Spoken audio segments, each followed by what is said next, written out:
Ladies and gentlemen, welcome to Churning the Butter, the first podcast done by the Bread and Butter group of fighting game players. My name is Roman, and we're here with your friendly neighborhood Joe, aka our good pal Joe, and we're What's going up? to talk to you today about a variety of video games, mostly things going on in the fighting game community. A little bit of other topics we'll get in there, but today mostly we're going to talk about things in the FGC. We're going to get a little Overwatch in there.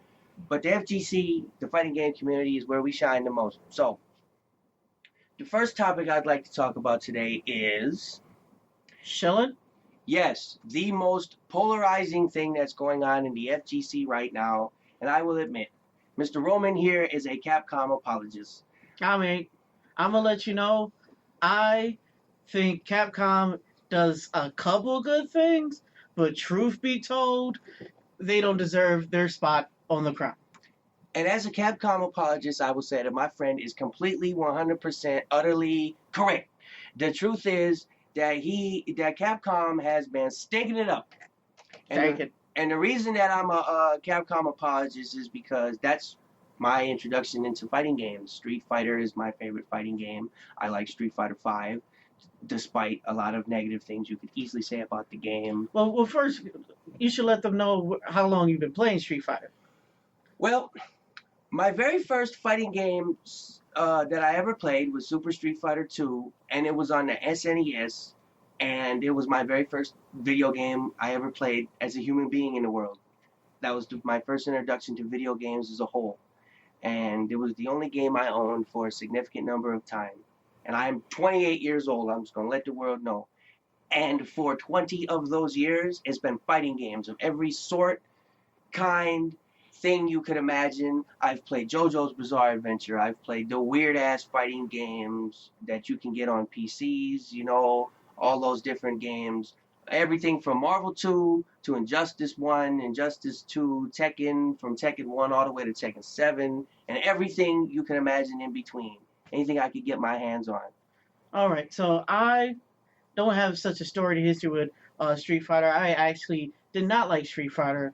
I played it very early, was not a fan. I actually grew up, I played a bunch of Mortal Kombat games, didn't really take them seriously. Knowing a lot of people took them seriously back then, maybe around the Ultimate area, that's when they started getting serious. But the game that I really started getting serious about Soul Calibur, I was a tournament player then, played 1, 2, 3, 4, 5 was terrible, so we're not going to even touch on 5. Oh, goodness. But as bad as Capcom has done, at least they didn't murder their one of their flagship series like Namco does. Namco's doing really good now, but I still haven't forgave them for Soul Calibur 5. Now I play, like him, I've played a lot of different types of fighting games. I tend to be a little bit more on the hyper fighting, anime kind of fighting side. I said, but I do also have 3D roots in my background, and Street Fighter is something that's not the my greatest joy. I've gotten a lot of experience in it now, but it's not my background. Yeah, so basically how we came together was over Capcom versus SNK 2. That's the game that brought us together as friends, because we had mutual friends. We were both of a significant skill level, and our mutual friends said, hey, you guys should meet. And we met, and it was magic ever since. We've been friends for the longest time, and we've been, just playing these fighting games, watching these YouTube videos, watching these events, CPT and otherwise, grassroots, non-grassroots, esports, you name it. We got our eyes in the sky, and we're watching. And we play other video games, a lot of RPGs. My friend here loves Overwatch. I've given Overwatch a little of my time, but I'm not to the level he is. But I do know that Overwatch was the inspiration for a lot of things like the Street Fighter V ranking system and things like that. So I do know, I'm not ignorant to the whole to the gaming world, but I do know these things. But one thing I would like to talk about, because it is a polarizing topic in the world of the FGC, is shilling. Now, if I ever shill in my life, it's going to be for myself. And there's other people out there in the world who are doing it for themselves. The thing I'm bringing up is Marvel vs. Capcom Infinite.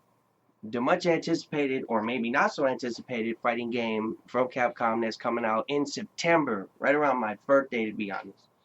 And I'm I'm curious. totally anticipating it. Wait, no, you're talking about Marvel. I was thinking about Dragon Ball Z. Oh yeah, the 3v3 hyper fighting game that's gonna have assists and teamwork and coalescence and. Oh, I confuse Marvel and Dragon Ball Z all the time. No, continue on your point though. That's right though. He's a Marvel 2 player, so that's what he liked. But yeah, well, I even played Marvel 3. You know, I played it, and then I ran back to Street Fighter like a crying baby because it wasn't for me. But I played it and I liked it and I had fun with it. And this new game though that's coming out, and I'm gonna talk about it in this way. Art style is terrible. There's a lot of things. This game looks ugly. It looks like a mobile game. It looks like Contest of Champions. Oh, contest. No, it really does. And it's kind of sad because my friend being a world-renowned expert in art, and if he wants to break that down before you go cleanly ahead. Well, I wouldn't say world renowned, but I most definitely I do a graphic design business on the side. I've done art for politicians. I've done fantasy art. I've done urban art. I've done a lot of different things. I have a degree in art, so I'm not world renowned, but I do know quite a bit about art. And man, this is ugly, baby. And it's it just, ugly, baby. I mean, even for a mobile game, like I've seen mobile games, like Clash of Clans and, things like that. Those games look good for what they are, but they're not too far outside of what they're supposed to be. I would give them credit for one thing. They must, those guys over at the Disney, the House of the Mouse, they made sure their characters look correct. Oh, yeah, the mouse guys? Yeah, those characters look great. Overproduced. But on the Capcom side, sadness. And not even every character looks good for the Marvel. Like, have you seen Rocket Raccoon in them close-up still shots? Yeah. It looks like it's just bad. It's just and bad. Tony's face? Oh, Tony's face. Tony's face? And Cap. The Bug Man, Captain America. Oh, I'm so sad. That's my favorite character in these fighting games, these hyper fighters, all these years, Marvel versus Capcom 1, 2, Marvel superheroes, all these games. I'll give them a little bit of credit. Jeddah looks great. Yeah, but how you feeling about that purple stuff, though? It ain't that blood that we had. And I don't care. You don't care about the purple stuff? I really don't. No. He looks neat, though. And you know what's the neatest thing about him, folks, and I will say this again, is he looks like the classic version of what he looks like. Yeah. Like, that's the best part. And now, granted, I mean, I guess the blood, they chickened out. They did. They didn't have the blood. Truth be told, it's not that important. I mean, I don't understand why. I mean, truth be told, had you not told me it was blood, I wouldn't have thought it was blood, really. Because all the weird stuff he does with it, that blood don't act like that. I guess it's blood, Yeah, well, it could be purple mist. I mean, it looked like psycho power to me or whatever. Well, if you go back he's a vampire, I know. Yeah, if you go back to Darkstalkers 3, I mean, even his stage was like this fetus of God, is what it was called. Yeah, but who knows fetus of God? Who remembers? Who of you remember the fetus of God? Yeah, do y'all remember fetus of God? I do. That was like when I was a kid, when I was younger in teenage years, that was freaky. Because it was like, you saw these freaky things in like these other games, but then in Capcom games, that was a little freaky and out of there. And like the whole Darkstalkers thing had that experience, Like Morgan's a succubus, if y'all didn't know. Mm-hmm. And like all those other characters are classic horror monsters, like. And Jeddah's supposed to be King Vampire. Yeah, he's King Vampire. And it's not blood, they didn't give you blood. And speaking of Jeddah, on his subject, I was very disappointed at EVO. We didn't actually get a trailer, and we actually had to wait till San Diego Comic-Con to actually get a legitimate, solid trailer for the character. You still didn't get a solid trailer for the character. We got a solid trailer for the other guys. Oh, but Jeddah was rarely displayed, and I can't believe. I don't care how good the match is or how much you want to play it. Jeddah did his level 3. You didn't let yourself get hit. I don't care how competitive you want to be. If you're showing off a character, you show off the character. Yeah, well, my friend... You may take the L for the betterment of, showing people what this character can do. Well, what my friend's specifically referring to is Filipino champ, world-renowned fighting game player, and Marvel Evo champion sat down with Combo Fiend Peter Rosas, and they had a small exhibition after the top 8 of Marvel vs. Capcom at Evo. and they had like this character exhibition, and he's playing, right? And he did his, contract from below or whatever, super, the one where, Jeddah grabs you with the big hand of blood. It was always blood. It was holy. And he smashes you on the ground and rolls you around and like steps you on like a contract and then like, and like takes your soul or something like that. Now that's pretty dark stuff. He takes your soul, he uses blood, this, that, and this. And the reason they chickened out, and we all know, we're going to say the buzzword, the phrase that pays, esports. That's why they didn't do it. That's the real reason. So ESPN... Because they want to show this on the Disney Channel. Yeah. That's what they did with the Evo, right? Yeah, also it's going to be shown on YouTube. No, have you heard? No, What I happened? haven't heard. It said, they show Smash on the Disney Channel. Oh, that, yes, that I didn't know about. And about the Cammy change, right?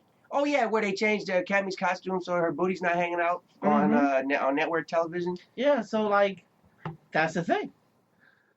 Yeah, well, I knew that. But we have to take into account, we have to start watching how this starts to progress. Yeah. Because they're going to slowly take the edge out of the fighting games. And that's what a lot of people have the problem with this esportsification of our genre, is the fact that we weren't clean, we weren't stable, and we weren't, necessarily well-mannered. We're not mild-mannered people. No, by no means. I mean, Mortal Kombat was the reason that the ESRB got created. So there you go.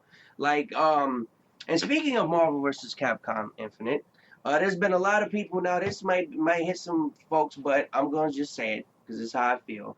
A lot of people have been able to play this game at a variety of places. Evo was one of them. They brought it out to a few of these, tournaments that's gone about these majors, Combo Breaker and the likes. CEO had a chance of doing it, and these are these big majors. And some people got to play more than others. Man, don't you love it when you got to play? No, actually, 'cause I didn't get to go to any of those places. You mean that demo that they let us play? That was similar. Now, there was a game that I remember had a fantastic demo. What was it called? It was called Guilty Gear Revelator, was it called? Man, you don't even really like. You're not a big anime fan, but not at all. But I will say this: that demo was incredible. You got to play the game. You were going to test drive that game. Like you were buying a new car. You got to turn up the radio. You got to adjust the mirrors. You got to play with the power windows and doors. And you got to see all the cool things that you were going to get. And then maybe there was a few things you didn't get to do, like play online and so on. But, I mean, they let you play all the new characters. All of them. Which truth be told, Revelator 2, for people who do not know, Revelator 2 is basically an update patch. For the majority of it, it's the same as Revelator 1, as 2 new characters and balance changes. So yeah. the most biggest carrot they usually hold over a person is new characters. And the fact that they let you play the new characters for as free. Much as you wanted for free.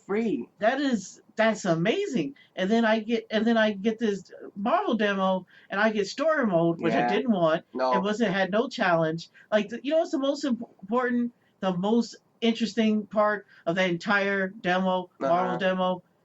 I got to look at the move list. Yeah.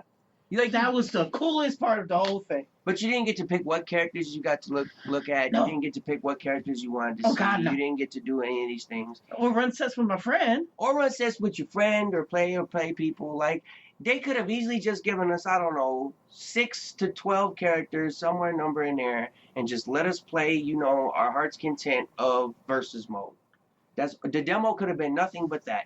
You could have pressed start and went to And I just want to be sure, because people may think, well, ArcSys, everyone can't be ArcSys, right? Let's say everyone can't be ArcSys, everyone can't let, people play the game for free. Okay, let's give you another example. Injustice 2 the had a free Injustice 2 beta. Yep. It said what they let you do. They didn't have the entire cast, but they had 4 very different, very viable characters that you could play online. So they did the opposite. They didn't give you access to everyone, but they let you play online. Whereas the ArcSys let you have access to everyone, but you can't play online.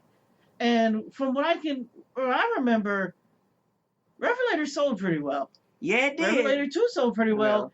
And Injustice is selling pretty nice as well. Yeah. So to me, it shows that I don't think Capcom has confidence in Capcom, because that's what to me that's what ends up.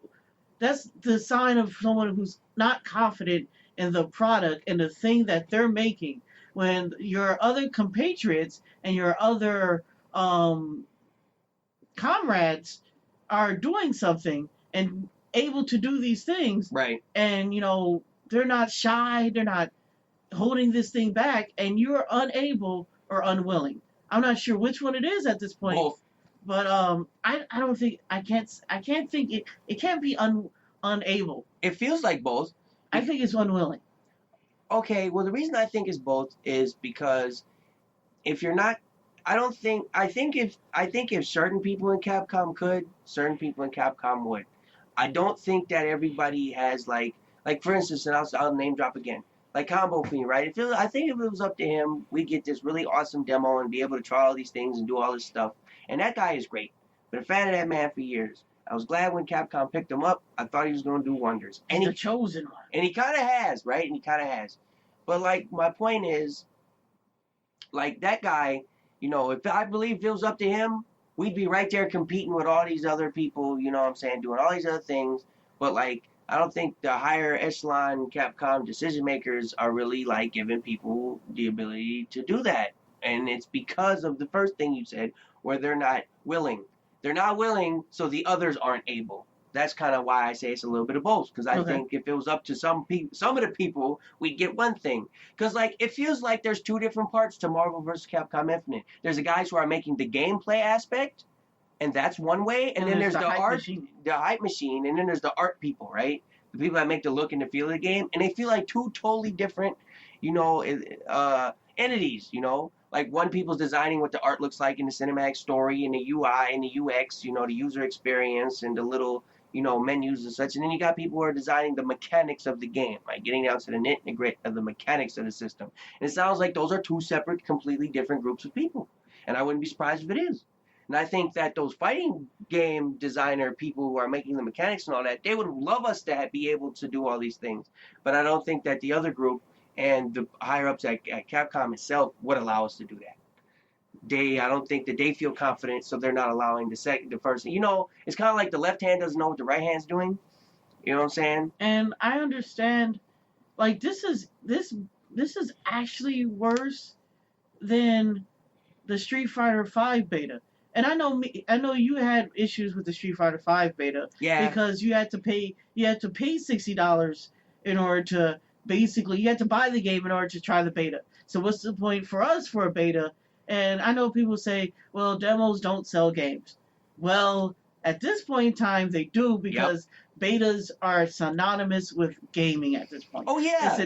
We're gone off the time of which you release a game, a AAA game, and no one's touched it. It's a brand new thing when it comes out. Those days are gone. And let's not mix words and say that Marvel vs. Capcom Infinite and Street Fighter V were not AAA titles in the scheme of things, right? Like, now, they might not be AAA titles anymore because they might have downgraded themselves, with some of their failings and things, but, those are AAA franchises. Yeah. Those are AAA franchises. Those are flagship franchises.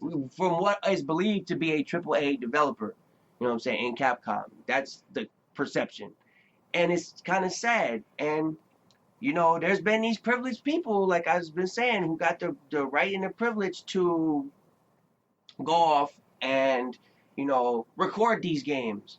A very select, singular person got to go and record, playing Marvel vs. Capcom. You might as well not tiptoe around. Oh, no, tiptoe? Okay. So, Maximilian Dude, who I like, and I watch on fighting games, and I watch his stream, and I watch his videos. Hold on. I want everyone to have this recorded for prosperity that this gentleman said he did enjoy Maximilian. Yeah, no. I'm not a fan of the guy. I'm not subscribed. I've never donated. I've never done any of these things. I've done everything he said except donate. But I enjoy the idea of the man, and I appreciate his enthusiasm. And I've watched his stream, and it's been and at the time of which he was streaming, given the choices, he was the most entertaining choice at the time. And I watch his YouTube videos because I watch a lot of YouTube videos from a lot of different people because I want all the perspectives on things. And he's an extremely popular guy. And he was able to go out at EVO and at San Diego Comic-Con, which I'll get back to in a second, but at EVO, he was able to direct stream capture this game, which is Marvel vs. Capcom Infinite. And that should look pretty too. It didn't, it do? This wasn't no camera over the side footage. No. This wasn't no. I said this looked like 4K shit. It was. He had videos of himself, and they were all on his YouTube channel. Like, who else got to do that? Someone let me know if there was another person who got to do that. I'm gonna let you know. It's a Capcom. I will shield for you. Oh, if yeah. You let me, if you send me a copy, it's a motherfucker. This shit will be on the channel tomorrow. Dance, baby. Dance, baby, dance. Whoop, whoop, whoop, whoop, whoop, whoop. No, I will do it. And the thing is, and I'm not trying to hate on this guy because I do enjoy him as a content creator, but he got to do it. And he got to spend this extended time, and that is a privilege and a luxury. And I don't hate this guy by any means, shape, or form, or fashion, but he got to do that. And he just recently released a video, kind of walking back some of his statements about Marvel vs. Capcom Infinite, where he at first released a video talking about he was very depressed and he wasn't happy about this, that, and the third, and a lot of the art directions and the way the game was. And he didn't like the demo either. He didn't think that the demo was, anything worth, jumping over the moon about either. Actually, let's get this out of the way. At this point in time, I'm not sure if anyone liked the demo. Can we actually get this out the way? Did this demo actually help them in any way? No.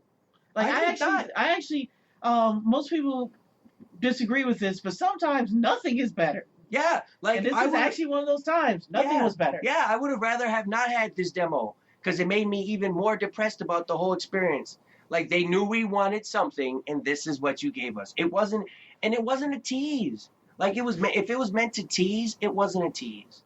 It was just because a good tease would have been, like we said, giving us a little bit more freedom of choice. But the tease is supposed to leave you wanting more. Yeah, that made me scratching my head. Wanting less.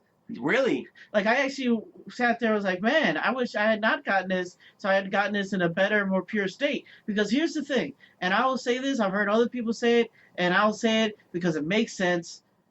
You only get one release. You only get one first impression. Yeah, and this is their first impression. It's not good. And that's where video games peak. That's like sales-wise and money make on that first release. That's where everything peaks. Yeah, that's where it is. Video games in general, everything when it first comes out, comic books, number ones, albums, everything. First week. Everything, the first week. So the reason I bring up Maximilian is, and the fact that he just released a video, and the reason I'm going through all of this is because I believe this man is a shill. But I don't believe this man is a shill for Capcom. I believe he's a shill for himself. I mean, he got to promote this. He got known for making the Assist Me videos, and that's how he got over with the people. I don't hate this man, like I keep saying, but he got over it with Marvel. This is his game. This is what's going to be popular. He stands to have everybody watching his stream to watch him play Marvel vs. Capcom. All his characters are mostly, like, until the Mortal Kombat stuff came out, he was known almost exclusively for Marvel. Yes. So my point in saying all of this with him is he stands to gain or lose from this game doing well. He stands from this, and of course he's gonna like it.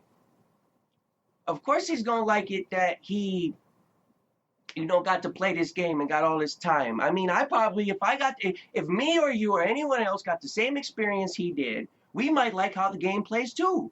Yeah. I will say, I was completely against this game. I had completely written it off until I seen gameplay. And I'm not gonna lie, I have certain people in the FGC of which I follow, and their opinions mean more or less to me. Yeah. And when I seen some of those people demonstrate these games to me, and I seen it with my own two eyes, they did say it, but I can still visualize it. And I'm like, okay, that is interesting. Okay, that is something new. Yeah. Like, I'll give you an example. The one thing I think is I've never seen in any of the game is the box. Oh yeah, no. He's specifically referring to one of the mechanics in the game, which is I believe it's the mind gem, right? No, I think it's Space Jam. Oh, the space gem. You're correct. That's the one. And the space gem, and when you activate its big, comeback feature, it's just similar to V's trigger and V skill. So the space gem's V trigger is it puts you in this box where you don't get to move your character around the full screen, and you are more susceptible to being attacked, and you don't get to run away or none of that fancy stuff. So all your movement options are cut in thirds. But like I was saying, so like he stands to benefit from himself, this game doing well, and Capcom stands to benefit from his popularity and his channel being able to present this game, free advertising. It's the best free advertising they could get just by letting him show up and do this. So like, take it with a grain of salt, people. That's my message. Take it with a grain of salt that these people you see who are happy about this game, they're happy about this game because they got to play it. The problem is we didn't get to play it like they did. Us, the people, we the people of the fighting game community did not get what we had so richly deserved, which is a proper demo. If the rest of the companies that make fighting games can give us a proper demo, Capcom, why can't you give us a proper demo? And why are the only people who are happy about it the luxurious and privileged few who had the means to make it to these places and try this game? So I have a question for you, sir. What's that? Since we've been drumming on about the Marvel of the Infinite. I said, where is your excitement level and willing to buy level at this point? It's based on two things. And one of these two things will always bring me to any fighting game or fighting game related thing, and that's flat out curiosity. I love fighting games so much, I will take a lot of the bad with the good. And the other thing is nostalgia. Captain America's gonna make me buy this game, people. I ain't gonna front. Steve!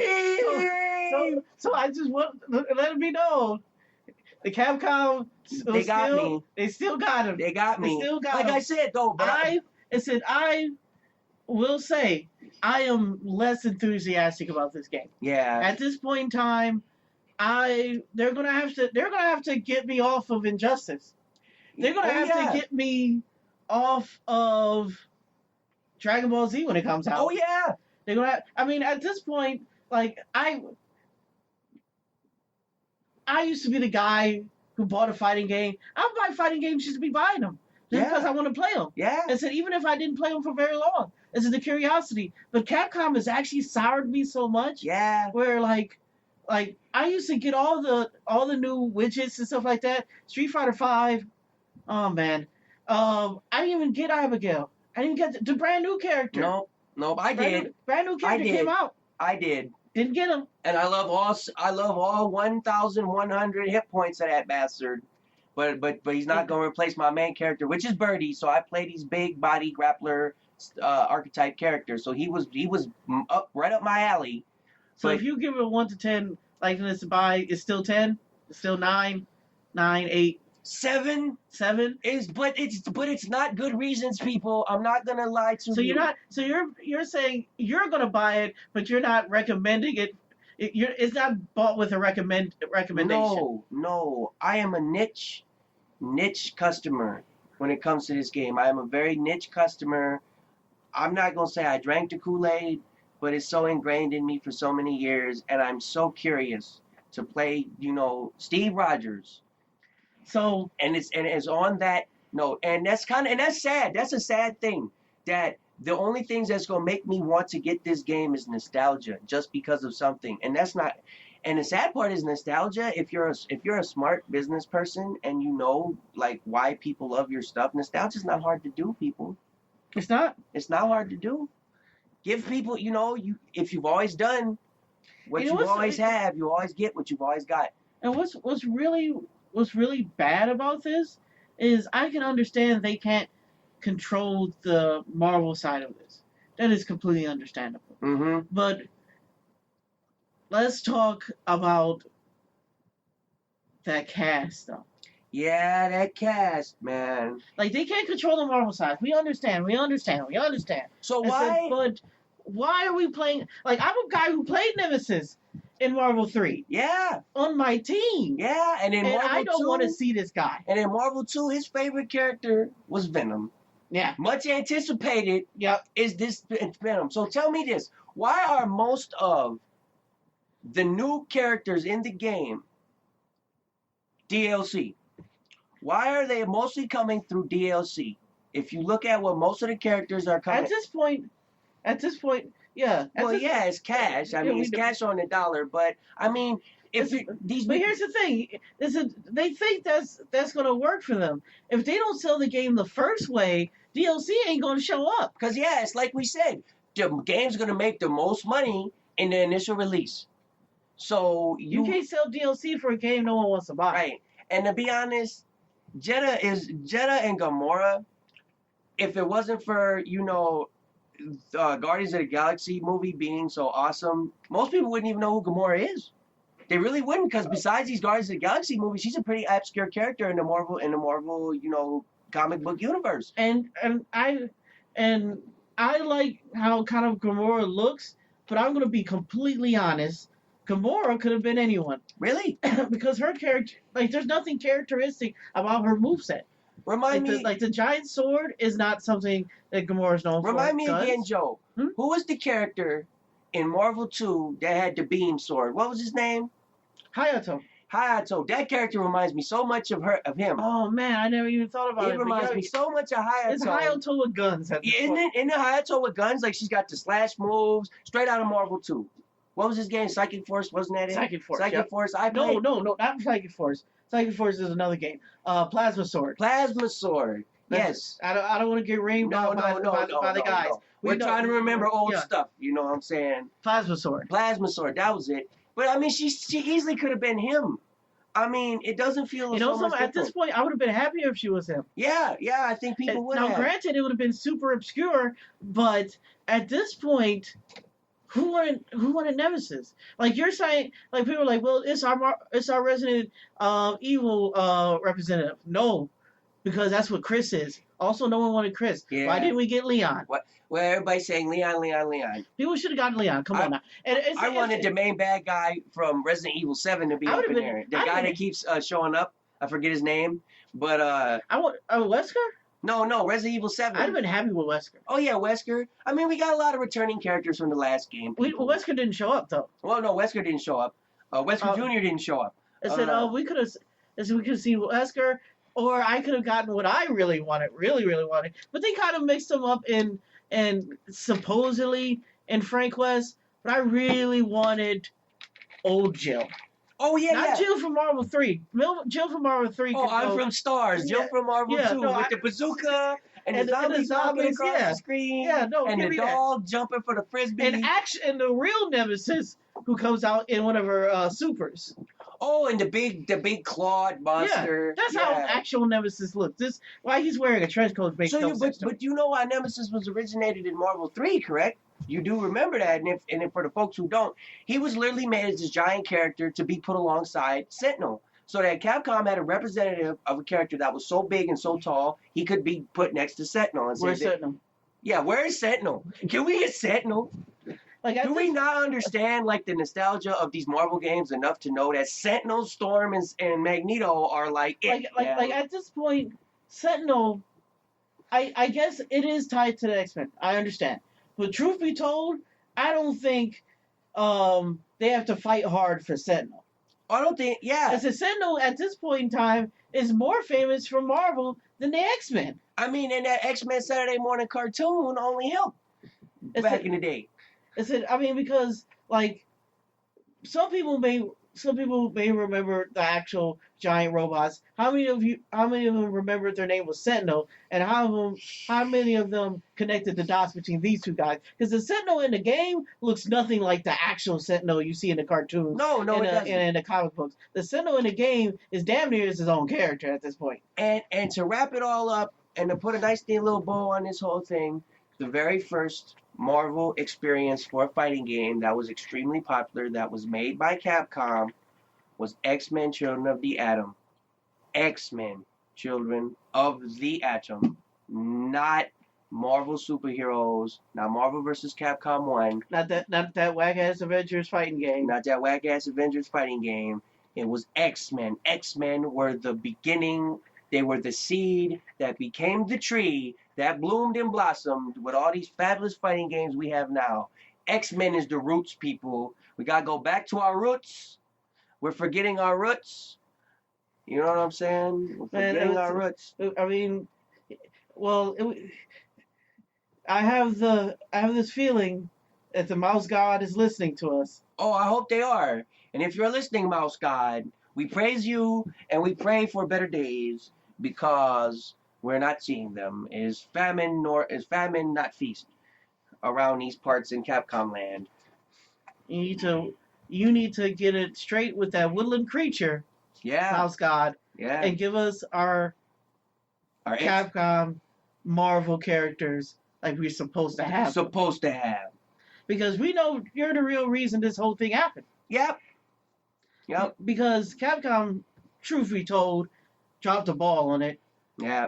And like I truly believe Marvel 3 was made because they could, and you felt a love in it. Yeah. It said you're not feeling like these games, these new fighting games for Capcom. You're not feeling the love. No, where's the love? Like To quote Black Eyed Peas, the love. I'm saying, like, and you feel like the love and the passion is there with these other companies. You know what I'm saying? Like, you feel like the people making Dragon Ball Z Fighters really want this to happen. It looks better than the actual anime. It doesn't it though? That 4K digital quality. And we all know Capcom's not known for making these 3D model cinematic style games. I mean, the most beautiful game I personally think they ever made was Street Fighter 3. I don't know. I played a little Street Fighter 3. It was kind of like I don't have that during that time. I'm gonna be like a lot of people. I played Marvel during the time that was around. Okay, but say this though. From an art perspective, Street Fighter 3 isn't beautiful. Oh, no. Let me be perfect. Let me be completely honest. Street Fighter 3, I didn't grow up playing it. I went back to play it. One, Street Fighter 3 has great mechanics. It has my favorite version of Akuma. I'm not the great Akuma player, but it has my favorite version of Akuma. It has a lot of great characters. It has a lot of great aesthetics. Now, granted, I am kind of the target audience with that hip-hop stuff. So, like, the music I'm going to like a little bit more than the average Capcom. But Street Fighter 3, beautifully animated, beautifully put together. There, obviously of the time, it had some jankiness of it, but they did some revolutionary things in Street Fighter 3. Oh, it was the best, basically before the Guilty Gear guys made 2D fighters. That was the best looking 2D fighter ever. It was.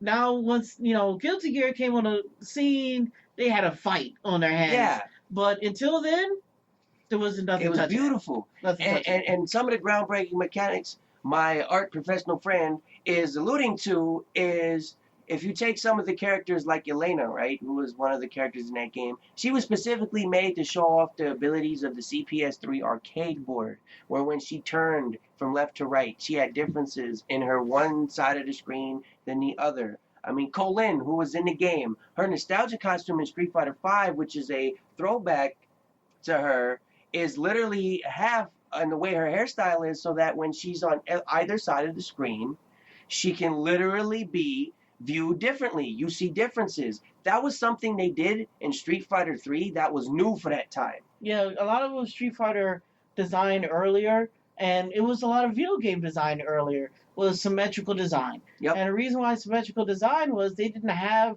enough memory or enough horsepower to render, these things that weren't the same on the same side. That's why the old joke of Guile has a backwards American flag on his other arm is a thing. Because why does he have two flag tattoos and one of them backwards? Because symmetrical design. They had to make it symmetrical on both sides. So Street Fighter 3 took advantage of the fact they didn't have symmetrical design. And they made a lot of characters that had different right than left. Like Oro is one arm. They said Gil the boss has two sides. Yep. They said they did this very, very intentionally. The problem some people may have is when you've been doing symmetrical design so long and you move to asymmetrical design, some people are going to take that better than others. Yeah. Another example of symmetrical design is that's the reason DJ's pants say the word maximum on them. Because that word literally could be viewed from both sides the same exact way.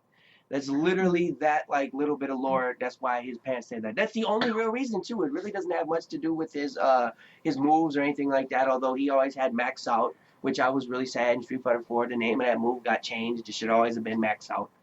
That's not a bad name for a move. The point is, in the past, Capcom has done this fantastic, beautiful job, and now, what happened? What happened? Sad times are ahead, my friend in Capcom. I have a theory. What's that? And this has been a long, drawn out theory. Preach, my brother. But I think Capcom is running into the problem a lot of designers were running into from Japan. Okay. This is a Japanese thing, and I'm just going to put it out here. The Japanese are used to producing their products a certain way. They release the product, and then you absorb the product. And if it's good, they succeed and they survive. If it's bad, then they drown. And this, might seem simple, may seem like a simple concept, but that's not actually how things work in America. People think that's how things work. Actually, what happens is a company says, "What do you want?" And then we say this. And then they say, "What do you want?" And we say this. And it keeps going back and forth, becomes an echo chamber. Now, granted, we don't still always get what we want, but at least they've listened to making something close to or what they perceive to be what someone wants. And what happened with these games now is they're making these games not because people want, not with the features people ask for, but for the features that they wanted to provide. Right. Speaking of what the people wanted, on that note, I'd like to segue... Like a real demo. I'd like to segue into something my friend wanted to talk about today, which is this Doomfist. Yes, Doomfist, the new character in Overwatch, is something my friend wanted to talk about. And the lore behind the character, as far as I understand, is that he is something the people wanted. He's a character that the people wanted. So, speaking of companies that is giving people exactly what they wanted. Right. Doomfist was a guy who, if you are unaware, was actually just a side note. It was a side note of the first cinematic. It was just, they threw names at the wall of evil sounding names and made a thing. And they heard from the fans, "Oh, but we want to know more about Doomfist." So they wrote a little bit more about Doomfist. "Oh, we want to play Doomfist. I mean, we want to play a character to break down a skyscraper." That was the line that they had in the cinematic, and they fought over this guy Fist. Like, okay. And they delivered. They brought him in. They said, "Hey, we're going to give you what you want." And they did. And I'm going to make because we have been making this relation. Ono's favorite game was last year? Oh, yeah. So in the Event Hubs article, shout outs to Event Hubs for being excellent and wonderful. Site I use every single day. They did an article talking about Yoshinori Ono, the world famous Street Fighter, content creator. He's the director. Yeah, he's the director of Street Fighter. Okay, so he's the director of Street Fighter. But his favorite non-Street Fighter game was and is Overwatch. Street Fighter V completely just randomly stole their online ranking system, just ripped it right out of Overwatch. Yeah. Like with the whole LPs and stuff like that. The problem with that is, so if he likes Overwatch so much, how come these Capcom games don't have Overwatch quality? I'll tell you why. Why is that? Because Blizzard and Capcom have two different philosophies. Okay. Blizzard releases a game when it's ready, and they have something proper to release, and not beforehand. Right. Also, they do release. It said they do betas. Ah. They did a beta for almost 3 months for Overwatch. I see. 3 months of playing people online, basically the base game. Now, I'm going to let you know, Overwatch doesn't have much more content than Street Fighter V launched with. Really? So, like, it had online matchmaking. Okay. They had a introductory how to shoot, basically introducing the mechanics of the game. Okay. It was no more than 10 minutes. Okay. And then they had a practice range.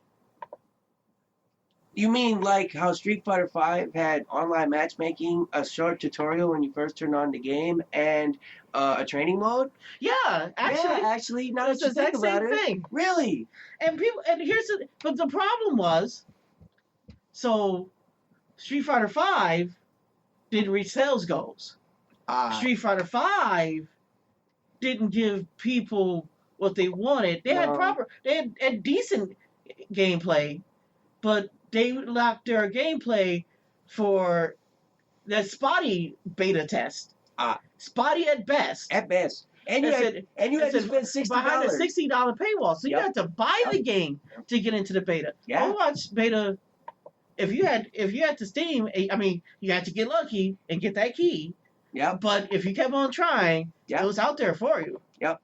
And 3 months of playing this game. Yeah. And now, granted, they took it off and took it on and so forth and so on, but that shit was rock solid for a long time. Rock solid. And they sold like gangbusters. Gangbusters.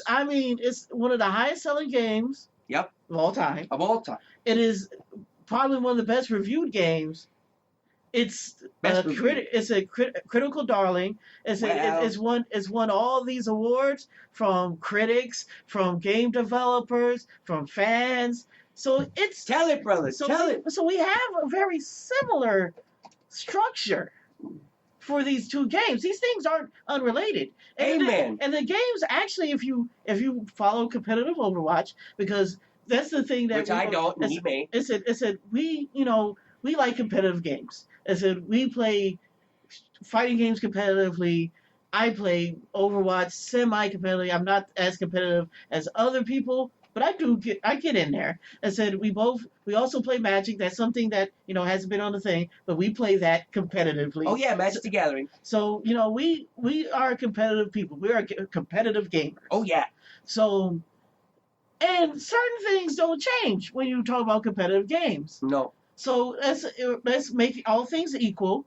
We have two competitive games. They came out. They might have slightly different genres, but even some of the mechanics are similar. They have matchups. They have footsies. They have ranges. They have counters. But they also have the thing where even though this character may be a counter, if you're a better player, you still win. I mean, so they have these similarities, and they had around a similar launch time. They launched in the same year. It wasn't too far away. So what is the difference?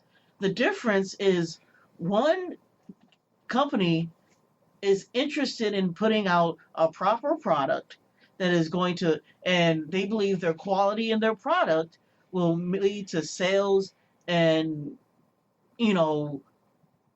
prestige and loyalty and all these different things that you would assume that Capcom may know about. But it seems like Capcom, and I understand why people feel this way, is running a Ponzi scheme. It seems like they're like, everyone understands a company is supposed to make profit. Mm-hmm. That's what they want. Mm-hmm. That's how you make these profits. Mm-hmm. That's how these games get made. Someone has to get paid in the end. So, okay, that's true. So they both sold $60 games. I get DLC for Overwatch. I've got 4 new characters. I've bought 0. I got new maps. I've paid little. I haven't paid for any new maps. I haven't paid for any new characters. I have new modes, new ways of play, new patches. None of these are paid things. And Overwatch. You mean Street Fighter on the other hand? You mean to tell me that the $4.99 I spent for Abigail and these other characters and all this stuff is just a Ponzi scheme, and the brand new awesome Ring of Honor or Destiny or whatever it's called that was for the new Evo thing being $10 is a scheme. Now, I'm going to say, hey, Capcom may not have Blizzard money. That's true. But that's also not Blizzard's fault. And that's not Blizzard's problem. That's Capcom's problem. Capcom was a bigger player when Blizzard came out. Capcom's an old company. Capcom has had all these old, very nostalgic, very defining, iconic franchises. And they watched them flounder. Blizzard came up in this time.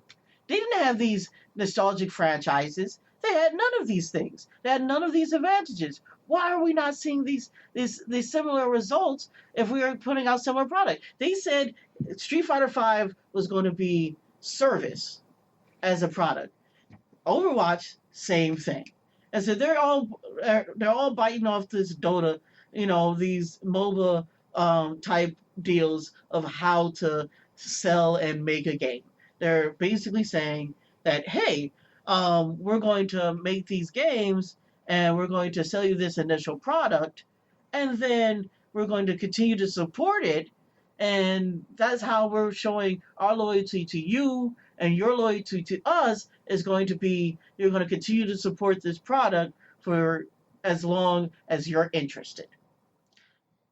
Yeah, and to bring home the point that my friend is trying to say, and to elaborate on one small step further, if you remember, and you're a longtime fan of Street Fighter such as I am, way back in the day when the game first came out, they had a Zenny system. They were going to call it Zenny, and they had fight money, and these were going to be two completely separate entities. They were going to be two completely separate things that Capcom was going to do, and they were going to differentiate these two currencies. And Zenny was going to be something that you had to literally pay for.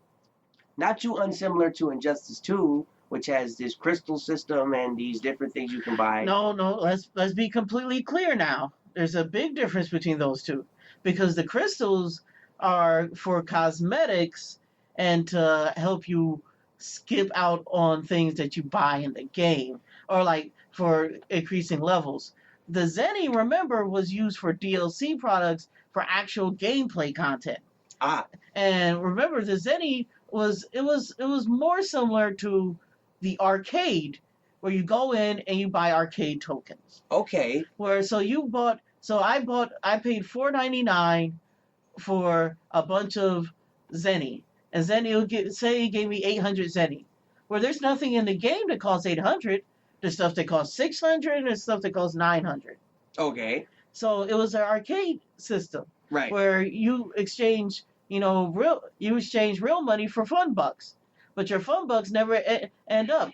So you end up keep on buying more fun bucks because you can't let the fun bucks that you have sitting there just sit there. That would just be a waste of money. Right. So it makes you try to buy more. That's manipulative.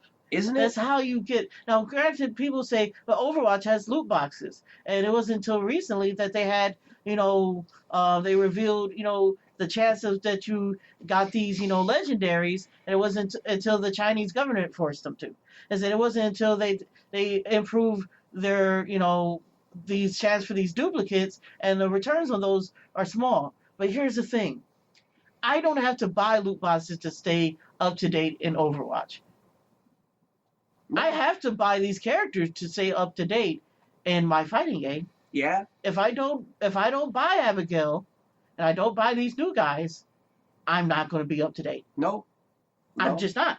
I need to know what these characters' frames are. I need to fight against them. You can fight against them online. No, I need first-hand experience because if I don't get it, everyone who does have it has an advantage. Yeah. Oh yeah. And I'm sure in the future we're gonna have all these ways to do it. And shout outs to the homie Tool Assistant who comes through for Street Fighter V every time and releases on the internet the frame data for these characters. That man has done the Lord's work. Why? Why does he do that? Well, he gets a kick out of it. Really. No, why? Because I play my Injustice game and it shows me my entire all my frame data. At the touch of a button? Yeah. Really? Why is this a thing? Now, and I know you guys are, man, these guys spent their entire time shitting on Capcom. Shitting on Capcom. Well, I want to apologize. I want to, but I'm not, because they don't deserve it. But Street Fighter, I still love you. I'm still gonna play you. And if I might come over to my friend's house and play Marvel, and if they can convince me that this gameplay is good, then I'll buy it. Because I love fighting games. Right. And I love Marvel was my introduction to Capcom games. Would you say that fighting games are great? Yes. Yeah. In the words of the world champion, fighting games are great. And they are. And I still love Street Fighter. All these things that are wrong, I'm using this as my sounding board to let the world know. But I still love Street Fighter. I'm still going to play it. You know what I'm saying? And you know what? A lot of my friends don't play Street Fighter with me. When my friends come over to play fighting games at the place I live at this current moment, we play Injustice. We play Tekken. We don't play Street Fighter. So I'm alone in a lot of ways in my love of Street Fighter, and that kind of saddens me. But I play online, so I have that, to look forward to. And I do have some friend, at least one friend who, likes Street Fighter as much as I do, if not a few others. But the people who actually sit down and grind out these fighting games and want to be better, they play Injustice. They don't play Street Fighter. They play Tekken. They're looking forward to these other games. They play Guilty Gear. They play Blaze Blue. They don't play Street Fighter like that. So, and it saddens me. But it's just the way it is because Capcom has given people reasons to go to these other games. And I will only apologize for this. Don't ever take the fact that I say these things as that I don't love Street Fighter and I'm not a fan of Capcom and I don't like the things that they do. Because I'm going to always be a fan of Street Fighter. No matter where it goes or how bad it is, I'm going to always be that guy who says, you know what? I'm going to play Street Fighter. Because it's a part of who I am as a person. I'm just going to do it. But I understand. I wish I had that type of dedication. I just couldn't swallow Soul Calibur. I used to have that same type of dedication and a love for a game, and they did me wrong. Hey, I'm just happy my game was on ESPN, so there you go. It's the world we live in. It is. Also, I did play a Soul Calibur with my friend because I love fighting games and so does he. And I sat down and I played Soul Calibur 5 when it came out with my friend. And truth be told, he didn't stop playing because he stopped liking the game. He stopped playing because I stopped liking the game. Yeah. And I was the reason why he was really playing the game. He enjoys Soul Calibur as much as he enjoys like a derivative of Tekken. As much as he could enjoy that, because that's kind of how he feels about it. And that's kind of what it is. I'm not going to lie. It's a Soul Calibur and Tekken community are pretty much the same damn thing. Yeah. For the most part, some people like Soul Calibur more, some people like Tekken more. I kind of wish I had spent all that time playing Tekken because I didn't know how badly they could screw up Soul Calibur. He did buy Tekken 7, folks. I did. He bought it, and he let me borrow it. And we play that game. So I mean, I'm not against Tekken, but Capcom, I don't really care about. I like their games. I like some of their games. Marvel was a game I would have been more excited about. I'm upset that I'm not more excited about Marvel. Yeah. Because Marvel was my introduction to Capcom games, and actually the first fighting game I spent massive amounts of time playing. Wow. Like I've actually probably played more Marvel than I've probably played any of the anime fighters put together. Yeah. So I really like Marvel. And that was the game, it was the Capcom game that introduced me to Ryu, Ken, Chun-Li. I didn't know who those characters were before Marvel. Wow. And the fact that they're floundering on this is making me not care about Capcom. Right. Because the game I really wanted, it's not that great. Right. Or maybe it is. I don't know. And just remember, if Street Fighter 5 is a Ponzi scheme, don't think that this can't happen again. Don't think that Capcom is not capable. We're going down the same road. I was kind of going down. People are feeling this about Marvel is because this DLC. Man, it's Yeah. looking very familiar. It's also looking on disc, which, if y'all remember, previous debacles is another subject. Oh, It's also looking to be. The rumor is it's on disc. It's on disc DLC, ladies and gentlemen. you're telling me you might have another X fail? Yeah, another X fail. Yeah, on disc DLC, ladies and gentlemen. You know something? You know what I felt bad for when they were going through all that Street Fighter Cross Tekken stuff? Seth. Yeah, Seth. Poor Seth. Seth Killian. He was mostly behind getting Street Fighter 4 off the ground, and he didn't really sign up for Street Fighter Cross Tekken. Not really. But he had to push that bullshit. He did. And those gem systems. And that gem system was such a debacle. Speaking of gem systems, this will segue into something I'd like to talk about. A lot of the new fighting games that you may have seen at EVO. Now, if you're a fan of Street Fighter and the Street Fighter lore like I am, Eureka, the company that made Street Fighter EX, plus Alpha, and all those great games, are making a new fighting game with a lot of those same EX characters that you saw in those Street Fighter series.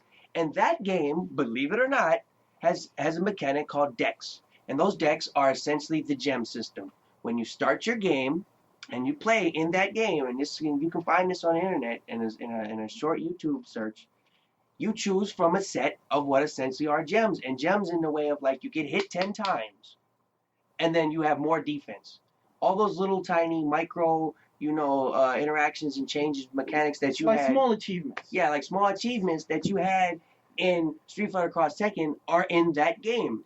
And you choose a loadout before you start each match. Now, there is a difference. There's two big differences. One, there are 6 decks so far.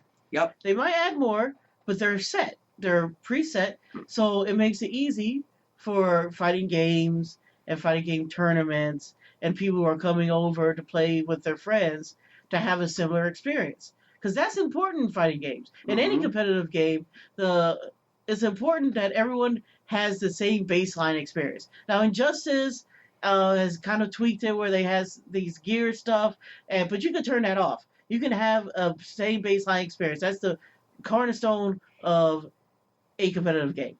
The second part is they start selling the gems. Yep. And so far, Eureka's never said anything about selling any gems to anyone. Or the 6 decks that you might have access to, that might be it. Like, that's all that there might be. They may never make another deck, and they may never have another way of doing it. And each deck will be different from each character, and each player will have, their deck they prefer with each character. This gives a personality to the fighting games. And you would think that's what they were going for in Street Fighter Cross Tekken, but then, like my friend said, they sold you all the damn things. And it took forever to get all your gems in line. And there was no streamline to it. So also, you could buy. I said if you spent more money, you could get better gems. Oh yeah. And they added the play to win element to a game that's like let's be perfectly honest. Fighting games and most competitive games are based on the fact or based on the thought of fairness of we are having a contest of skill, not a contest of advantage. Nope. Once you start bringing money to being advantage into it, you kind of negate the entire basis of the game. So once you're able to pay for an advantage in a fighting game, you kind of ruin the fighting game and the fact that we're supposed to be having a contest of skill. And people are saying, well, what about different characters? Certain characters are better than others. Everyone can pick the same characters. Yep. So if that guy has a terrible, broken character, the worst you can say is, man, I don't like that character and I don't want to pick him. Yep. But if you really, really think that he's not better than you are, you can pick the same character and show them how you're better than they is. Oh yeah. Or you could pick a different character that would be considered less as good or not as good. And counter him completely. Or you can do whatever you want.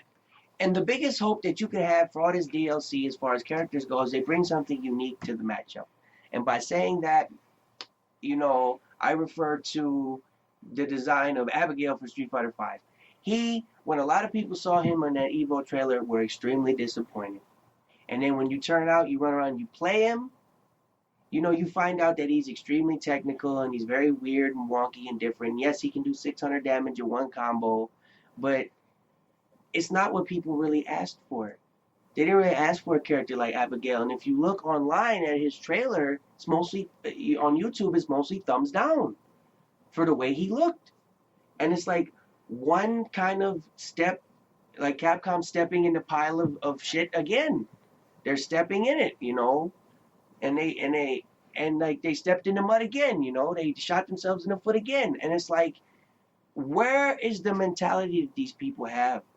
Because the whole season 2 was nothing but brand new characters we never saw. And it's like, is that what you should really be doing to appease your fans? These video game companies are being aggressive in trying to appease the people who they believe are going to buy their games. Capcom, on the other hand, is not. They're not aggressively communicating with the community, and it's sad. But on the bright side of this whole thing, you will notice that this time that we're in is like no other time in the history of fighting games that we've had, with this plethora of different games coming from every orifice. Oh, yeah. And all these companies are shooting them out, and this is wonderful. So does it... It's a great time to be a fighting game fan. Not so great of a time to be a Capcom fighting game fan. Yeah. And did it take them being slightly knocked off their perch for people to say that they believe that they can compete after seeing the level of quality of the product that they've been given? Is that what it took for Capcom to release a game that didn't meet sales expectations, for all these other companies to say, hey, maybe we can make a better fighting game player and try to reinvent the mousetrap? Make a better fighting game? Never had considered that. Never even thought about that, but maybe you're right. I think, there's some people who are obviously hungry and been doing it forever, like the art guys. And NetherRealm. And, NetherRealms fell off.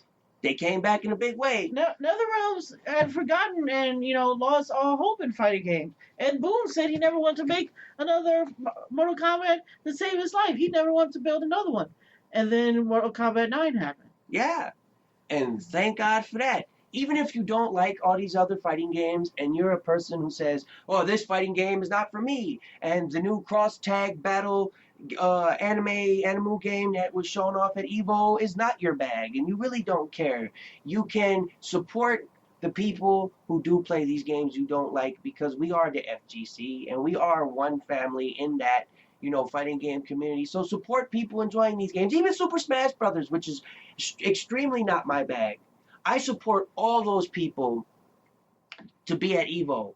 And I want all those people to be, because I want EVO to be this grand event, so that the fighting games I do like and I do enjoy are shown on this grand stage and can make ESPN and can have this one big happy kumbaya of fighting games every year. I love it. So despite, Capcom not delivering, and if they're the vehicle that gets the fighting game community, over the hill and in everyone's home, then so be it. Even if it is even if these games are terrible and this content we don't like. Well, I think what did it was Street Fighter 4. Street Fighter 4 is what really lit the spark in the match, and it did a lot of good work. But it seems like ever since then, Capcom can't get right. No. Like I take that back. Ever since Marvel 3, because I will give them, Marvel 3 was a fine game. Hey, it got played at EVO all these years. It's got played all these years at EVO. It has it's entirely different from Marvel 2, which is what they wanted to accomplish. They wanted to see a game with variety. And you do see a lot of similar teams in Marvel 3. We're not going to pretend like you don't see a whole lot of Virgil. You don't see a lot of Doom. But the last year's champ, Chun-Li.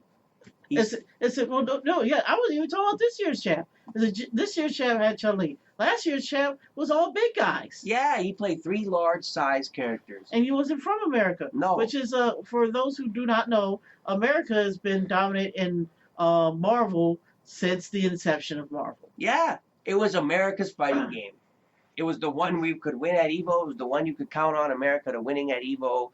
It was, And we lost, and we were happy about it. That was the crazy thing about it. Yeah, nobody was, overly upset that we lost. I mean, there were the people who were like, damn, America doesn't get it again. But it was so unique, and it was so special the way it happened that despite how you felt about that guy who was playing those characters, just seeing those three large characters be who they were and get over and that man have that achievement and not be from America and break all those molds and previous conceptions was an amazing thing. It was a spectacular. And like this year's champ, playing Chun-Li of all characters, written off completely. Everyone basically said Chun-Li was a waste of slot. Yeah, written off. And lo and behold, possibly the best thing on his team. And Chun-Li's going to be in Marvel vs. Capcom Infinite, despite her ugly face. There's a lot of, and I hope to see, I'm going to name drop the guy, Ryan LV. I hope to see him play Chun-Li and Morgan in that game and do extremely well. And I want everybody, to have that togetherness. So despite all the negative things we've been saying about Capcom, and that's what we do here, we bring the BS to the people. We don't let it go unnoticed. We're going to call them out as we see them, and we're going to let these people know that if something's bad, and if it's under the rock, we're gonna scrape it up from under the rock and let everyone see it. They're not gonna hide it from us, and we're gonna bring it to you. But the point is, we support those games even if we don't like them. We support it because we are fans at the end of the day. We are people who, like this stuff. Nobody wants to see Street Fighter fail. Nobody here wants to see Capcom not make these fighting games. Nobody wants to see, Because it hurts the fighting game genre. Two, when Street Fighter is good, it's great. It's great. And so when Capcom does well, they produce wonderful, great games. It's just when they do badly, they do badly. And we're not going to let nobody, and we're not going to let them hide it. Mm-hmm. We're not going to let them hide it. And just to let you know, I might have brought it up a third time. So just in case you may think I might be anti-Capcom, I still haven't forgiven Namco about Soul Calibur. I still gonna bring it up every single time. I've still never forgive them. So let it be known, I take all these marks for all these different games. When they're doing well, they're doing well. When they hand me a load of shit, hand me a load of shit.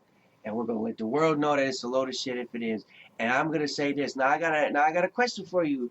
Our friendly neighborhood, Mr. Joe, we got a question for you. So there's a rumor going around that the beta that they're gonna have for Dragon Ball Fighter Z got pushed back. Now that's not the rumor or the theory, mm-hmm. but they said that it was pushed back because of the amount of people who wanted to get their hands on this beta. Right. The rumor and the conspiracy theory is maybe they're pushing it back a little bit to kind of compete with Capcom and have it be closer to the release of Capcom of Marvel. Maybe they're pushing it back just a wee bit so that they can kind of like, hey, look what we're doing over here. You know something? Honestly, I can understand the thought process of someone who would believe that, but I don't believe it. No. I don't believe it. No. I said, and here's the reason why. Up until this point in time, ArcSys has not given a fuck about what Capcom's doing. No. What Capcom was doing didn't form any of their previous release schedules for anything. Okay. So, and also considering that they've probably never, like, ArcSys have sold some games. Oh yeah. They've done some good stuff, but they was never going to have something that's going to sell gangbusters guaranteed like this game will. Oh yeah. This game is going to put them on the AAA stage. They've been producing what I consider AAA level games this entire time. Mm-hmm. I said, but this has put them out there. This has put them beyond, like they went from art house to Hollywood. Oh yeah. This brings them to Hollywood level, and if they came out there with their art house servers, they're gonna crash. And they understand the value of a good first impression. Okay. So they're not going to let their demo fail, even if it's due to people wanting it too much, from oversaturation or people trying to get onto their servers and clogging it up. They're not going to let that happen, or at least they're going to do their damnedest not to. Oh yeah. So I believe that this has nothing to do with it. And people will say, well, they might be trying to knock Capcom. I don't think they care. I don't think they actually believe that they're competing. And the reason why is because they never competed before. But wouldn't you say that they made this 3v3 fighting game to being Dragon Ball Z to be like fill the gap because people weren't getting a new Marvel type game, and don't they want this game to be esports? See, now granted, would I think they wanted it to be esports? Yes. Do I think they might have seen, okay, there was no 3-on-3 game? Possibly. I said that could be a thing. That's a theory. There's nothing more saying it more so than the fact that it says, hey, we have more 3-on-3 games, or we have less 3-on-3 games. I said maybe that did. Maybe they did say, well, there's no new Marvel. We can make the new Marvel. It'd be Dragon Ball Z is almost as popular as those Marvel characters now. And there's a lot of nostalgia for it. Maybe that's true. But none of the release cycle has said that to me. Right. None of the things they previously released or how they released it has said anything like that. So I'm having a harder time. I like, to me, also the fact that there is the rumors also say that there's going to be no new characters or characters that weren't previously debuted or shown on an actual playable build in the demo. Also tells me, hey, maybe we're just trying to make sure this thing is right. Well, because Ark says that Revelator trailer or that Revelator last demo was basically the game. Yeah. It was outside of online play. It had most of the modes you would care about. Yeah. So like they're going to release something that's if they follow similar structures that they have before, they're going to release something very similar to the actual game. Also, isn't both Revelator, Dragon Ball Z, and Street Fighter V all made on the same gaming engine? I believe it's Unreal Engine 4, right? Oh, that's. Isn't that? I didn't even want to talk about this. I didn't even want to bring this up, but we have to talk about it. You brought it up. You brought it up. So I really wish I could show you people. I could show you these actual games side by side. But I want you to take a moment and think back. Think about that beautiful, beautiful footage you've seen of Dragon Ball Z. Think about how it represented the characters. Think about how each of the frames looked like it came from the show, but better. Or the manga, but better. But better. Now, think about these wonderful moments you've had in Dragon Ball Z that you've watched. And we've seen how pretty faithfully they were represented. Now, think about this Marvel game. And think about these wonderful moments you've seen in the movies and the comics and the cartoon show. Because they have just as much nostalgia and stuff to pull from. And think about how they're represented. Now, my friend brought up the point that they're both made from the same system. And it's completely true. So the problem is that Capcom put a lot of energy into making Marvel 3 and Street Fighter 4. They put a lot of energy and they did some innovative things. They brought 2.5D. 2.5D wasn't a thing before Street Fighter 4. It just wasn't a thing. No one cared. It was either 2D or it was a 3D game. No one wanted. People basically said no one wanted 3D models in a 2D game. No. So they put a lot of effort into that. But afterwards, they've gotten lazy. Those ArcSys boys, though, they haven't gotten lazy. The art house. It's that they took that same system and converted their 2D game to a 3D game, just like Street Fighter did. Mm-hmm. But they kept all those wacky animations. Now, a lot of people may not know this, but the reason why you didn't see a lot more Darkstalker characters in Marvel 3 was because Capcom said they couldn't do it.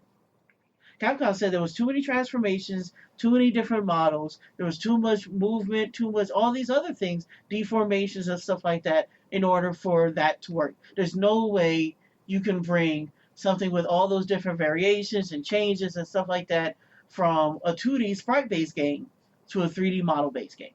You can't do it. But Joe, But Guilty Gear. I thought characters were just functions. No, we're not even getting there. Okay. No. I said, Guilty Gear had as many, if not more, transformations, special effects, different variations as a Darkstalkers game. The character Eddie, or Zato 1 as he's being called now, is almost all fluid animations. Yeah. If you pause any random frame of a Guilty Gear game and you put it against their old school counterpart, it's almost piece by piece. If not, look better.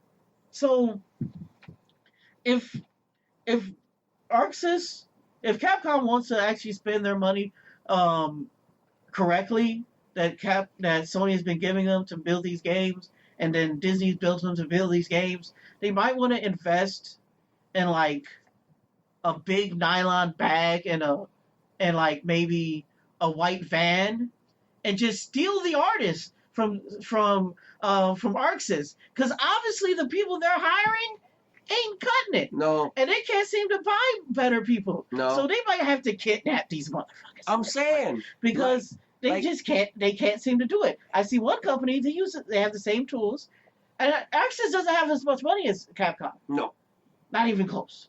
And then Capcom has funding backwards from Sony. Sony's one of the biggest electronics distributors in the world. So like Sony, everything. I'm not going to even lie. It's I have a PlayStation. I have a big ass Sony TV. I got Sony headsets and everything because they all work together. So go ahead, do it. So it's not like they didn't have the money. They didn't have. I think Capcom honestly pocketed the money. Really? If I were to be completely honest, either they pocketed or they're incompetent, and they don't know how to hire proper artists. Damn. Because it's at that point. Right. We've seen too many games. We've seen too many instances of the same tools. And you've seen Guilty Gear. Mm-hmm. Guilty Gear came out years ago. Guilty Gear came out as a PlayStation 3 game. Yeah. This PlayStation 3 game is still kicking Capcom's ass. Art-wise. And they didn't buy this game? At this point in time, if I were Capcom, I'd have bought Guilty Gear and reverse engineered how they did the damn art. Yeah. But no. No. Because they don't care. No. They don't care anymore. No, money. And so I think it's cream. So at this point, I'm either accusing them to being thieves or incompetent. They could just be incompetent thieves. No, if they were incompetent. There's one thing I will say. No, they're not both. Okay. They're not both. Okay. Because incompetent thieves would have not gotten that money twice. Ah. They would not continue to keep on getting these deals. What's the second time they got the money? They got the money from Sony. Okay. And now they got the money from the Mouse God. Ooh, the Mouse God. Okay. Ooh, now, let's wonder. What if the Mouse God isn't pleased when these sales figures come out because everybody's so vehement about voting with their wallet? What happens then? Oh, I would hate, as a person who wants this. Well, because you can piss off Sony a little bit. Well, you know, I really hope that they don't do that. Right. Because Capcom may not come back from that, right? So you would think, I feel the exact same way. That's why I bring it up. Because, like, so if they fail Disney, because Marvel is Disney and the Mouse Gods are being praised, is that it? Is that it for My Hero? Is that the detriment? Is that the last flag that's put on the thing? Is this Custard's last stand? Is Marvel Infinite Custard's last stand, ladies and gentlemen? I mean, they you know something? What's so funny? I can happily say probably not, because they did do something, and I don't know what magic or Torrent of Man or some genie came to them and decided to have them find some inspiration, because Resident Evil 7 Ooh. didn't have these problems. No, it was a great game. But Resident Evil 7 had all these problems before. Did it? Resident Evil 6 was trash. Oh, that's right. And Resident Evil hadn't been good since the GameCube version. I don't even remember Resident Evil 6. That's why when he said it, I had to re-remember. It was that bad, ladies and gentlemen. So, we have, and everyone expected nothing from Resident Evil. They expected trash. Really? And they got possibly the best horror game they've released, any company has released in years. Yeah. Also, now, where did this inspiration come from? I really want to know, because it's bothering me at this point, because it seems like Capcom has these bursts of inspiration where they do something almost sometimes genre defining, if not almost genre defining, and like have these great moments. Yep. And then I think it feels like they have these moments, and then instead of riding this moment and riding this success, they're like, okay, so we are great. You know something? We're so great, but we're not being paid enough. How can we squeeze more? How can we, out of our next product, how can we sell the exact same product, but make it wildly more profitable with no more effort? Yeah. And it's like I said, the left hand doesn't know what the right hand is doing. It doesn't feel like two different groups of people here that are making these games. Oh yeah. It feels like they're two different groups. Also, why didn't we see some of the Resident Evil 7 characters in Marvel Infinite? Like that, like I was talking about that villain. I forget his name. Oh, I wish I knew, ladies and gentlemen, the name of that villain that keeps reappearing in Resident Evil 7. The guy you keep having to kill. Mm-hmm. I don't remember his name offhand, but he was awesome in that game. And let's not pretend. Okay, so Capcom wasn't completely original in the fact that this now Southern American horror thing has been a genre, has been a popular thing out there. Oh yeah. So it's not something that they just originated or something like that, but they just did a really damn good job with it. They sure did. So they could have had one of these awesome villains from that game show up. Yeah. I mean, it makes just as much sense as Nemesis. Yeah. I mean, Nemesis has been relevant since the last Marvel game. And not even so much. Like he wasn't even really played in that game all that much. Like, since when was Nemesis a character people recognize? I mean, if we're talking about, people, recognize the ability of these characters, I mean, I could guess people recognize Chris. But how old is Chris? He was in the first Resident Evil game. Right, but I think he was in 6 as well. Yeah. 6. Yes, he was. So, that makes sense. Mm-hmm. Why is Nemesis here? Because they're lazy and they're redoing these characters that they did from the last game. Yes, you can make them play differently, but you're just porting over the chassis. It's like rebuilding a car. You take the engine out and you replace the parts. It's easy to do. And the funny thing is, we're not even getting Capcom. We're not getting the classic Capcom characters. No, where's Ken? We're getting. I like Frank West. I ain't gonna lie. I like Frank West. Okay. He probably shouldn't have been in the game, though. No, not at all. I'm glad they put... some of the best thing they've done is put X in the game. Yeah. That was the best thing they did. On the Capcom side, best thing they did. Oh, yeah. And Jeddah, as much as Jeddah is this awesome, character that everybody was excited to see, it just kind of also goes to show what we said earlier about how they're kind of BSing when they said they couldn't make all these different characters from this franchise, being Darkstalkers. They said they couldn't do it because they did it with him. So what's to say we couldn't get, Sasquatch? Or say we couldn't get... what everybody wants? What's that? They want Taliban. Yeah, oh yeah, Taliban. Yeah, why can't we get him? And his animations are nowhere near Anarchist or whatever, the mummy, nowhere near as complex as that character. You know what I'm saying? He's a wolfman with nunchucks. Yeah, he's a wolfman with nunchucks. He's a Bruce Lee parody. You know what I'm saying? And speaking of these simplified simplified notations that you have in this Marvel Infinite game that's also triggering people because they're there. People have stated that these down button animation notations are in the game, and it does trigger people because they're not getting their classic, Z motion that they would get. They said, I heard that Ryu is the only character in the game with a true Dragon Punch that is the Dragon Punch motion. I heard for Morgan that you press down on a button and that's how you get her uppercut. And now I don't, so then, truth be told, I understand people's want and care about that, but I don't want or care about that.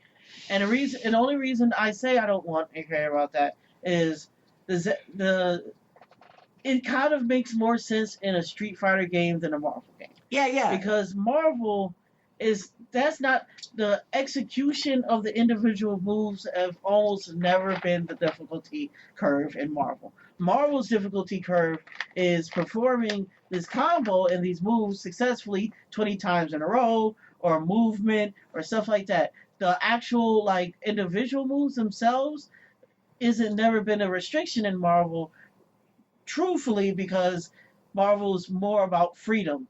It's about you being able to deal with and react to these things more so than Street Fighter, who has to have this level of difficulty in order for these moves to be fair to a certain point. Marvel doesn't have that problem.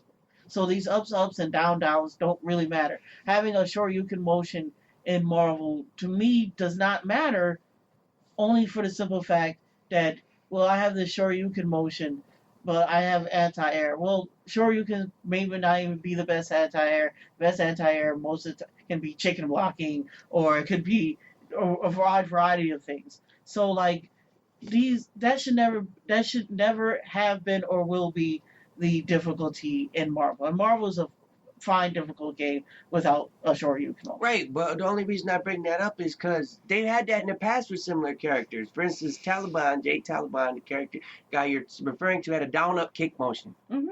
So, I was literally just gonna say what my friend had said and reiterate the fact that doesn't even make a difference, and they could easily port these things. They could really do it. I mean, it goes back to the passion of the whole deal. And truth be told, there was Shoryuken motions in the last Marvel game. As a person who tried his hand at quite a bit of Dormammu, his pillar is a Shoryuken motion. Mm-hmm. Most people may not know that. If you don't play Dormammu, you never know it, because as much as you see them spam that pillar, you would think it was extremely easy to do. Or a down motion. Yep, but no, it's not. It is not. It's not. And I know that's been a contention point for a lot of people, that down motion stuff. But another point of contention that a lot of people are alluding to in the FGC is America didn't win EVO again. And how do people feel about that? And Tokido winning and saying fighting games are great and doing all this stuff, and everybody's all upset over, America can't do it. They can never win EVO, this, that, and the third. I'm going to flat out say it. I was sad when Mr. Punk didn't win EVO, but I actually think it was a great thing for fighting games that he didn't win. And the reason I say that is because for almost the inception of Street Fighter V, the Japanese contingent did not win all the major championships. It wasn't a Japanese player. And they were having all these problems with the game. And Daigo, Lord Daigo Umehara, everybody loves the guy. He wasn't winning everything like he used to be. Infiltration won the first EVO. That's the thing. But this Tokido guy, who's a legend in fighting games, rose up above all of that. He rose up against all of his countrymen and his whole scene of fighting games and his whole FGC, and he rose up and he did it. And he looked like he was having a blast, if you see the look on the guy's face. And Punk looked like there was so much pressure on the line, and his family was there, and he was in the Mandalay Bay, that he kind of choked it up. And then so that rising up and that changing of the perception of, the Japanese players just don't understand, Street Fighter V, changing actually, in hindsight, excites me. That means that with enough work and enough, time spent with Street Fighter V, for all the junk we given it, you can be really good at that game. Well, my perspective on Punk not winning and America not winning is boo. We should have won. Of course. But I'm just happy to see Tokido win, and the fact that he's been second place in so many of these games. So many times. He's been second place, second fiddle, always a bridesmaid, Never the bride. and he's gotten his key. And if there was a Japanese player who I wanted to see win, it'd have been that guy. Oh, it'd have been him. So I'm glad to see him win. Also, I'm slightly glad that Punk lost because Punk was seeing a lot of success, and he was getting a little bit too big-headed. And I think he realized that now there's an upper limit. And I expect to see more good things from the kid. I expect to see more, hunger and fight for it because now he has something to prove. And he's only 18 years old, people. Oh yeah, he has a long. He has a long. The only reason I was kind of sort of glad he didn't win is because you have to give this interview, right? And I was really scared of what he would say in the interview, and he might embarrass the whole FGC by doing it. One of the things, and an example of this is after Evo, so slightly after Evo or during Evo, I'm not quite sure.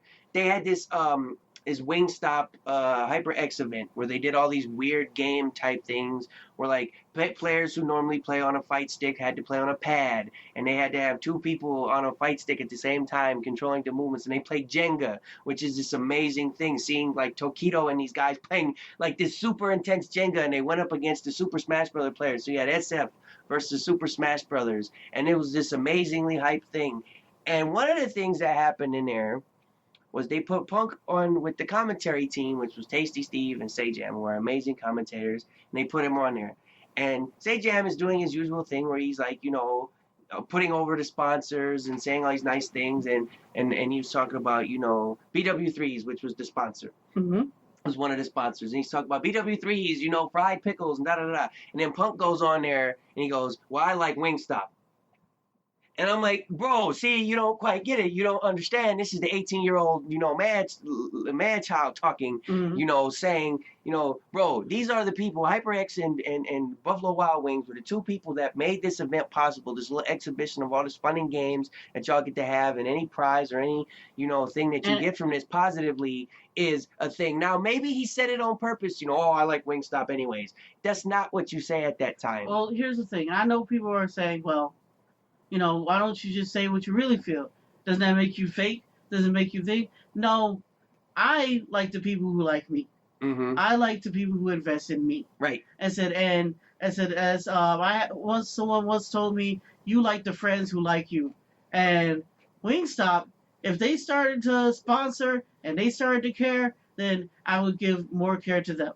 But they didn't, so I don't. Right. And he said that, and it was live on the internet, and it's been recorded and it's put up on YouTube for all prosperity. I hope he gets sponsored by Wingstop. Right, I hope so too. But I'd rather he said nothing, than had said what he said. And like the thing that saddens me about that is, fighting games are going more Hollywood. They're esports and all that, and I love it. I love esports. Don't get me wrong. Like I want it to be more Hollywood, higher stakes. Mandalay Bay and beyond, Lucas Oil Stadium, all these, play at Lucas Oil Stadium, play at, all these great venues and all these things, go off and do that, right? Play in these grand places, do all these cool things. And when you don't have people with the presence of mind on the microphone to not do that, and he's only 18 years old, and if I was 18 years old on a microphone, I may have said something similar. So that's why I was kind of a little scared if he won that what he would say on this interview live on ESPN. So I have a question. So since you're scared and you're worried, does that mean that you support the esportsification of this fighting game scene? I'm going to say this 100%. I support the esportsification of the whole thing because the game I love, Street Fighter, has benefited the most from that. And that's actually kind of how, and I praise Capcom for doing this, the people who had the presence of mind to latch on to esports and get on the back of esports. And, do that and kind of, ride esports, the horse of esports into the future, into the sunset, because it actually gave the game relevance and it made it what it is. So, ladies and gentlemen, with that being said, riding off into the sunset of esports, we are going to follow suit, and we are going to ride off into the sunset ourselves These have been our fabulous opinions here live at Cobb Studios. This has been your friend and mine, our friendly neighborhood Joe, What's and up? one Roman, aka V8, B&B V8 on the PSN machine. So you can find me to play Street Fighter with me whenever you'd like. You can find me on them internets at all caps on PSN. You'll probably find me playing Overwatch or probably find me playing Injustice. You can send me an invite. We'll get a couple games. Yeah. So again, that is B&B underscore V8 on, which is spelled VEE 8, the number 8 IGHT on PSN. Play Street Fighter 5 with me, and all caps is spelled in all caps with an underscore. Three underscores actually. Three underscores. So find us there. I do have a Twitter. It's WWEMTG fan on Twitter. I will put some stuff in there for stuff. Get it in there. Gotta get them in there. So that's us riding off into the sunset. We bid you adieu, and Keep the butter churning. keep the butter churning, and stay free.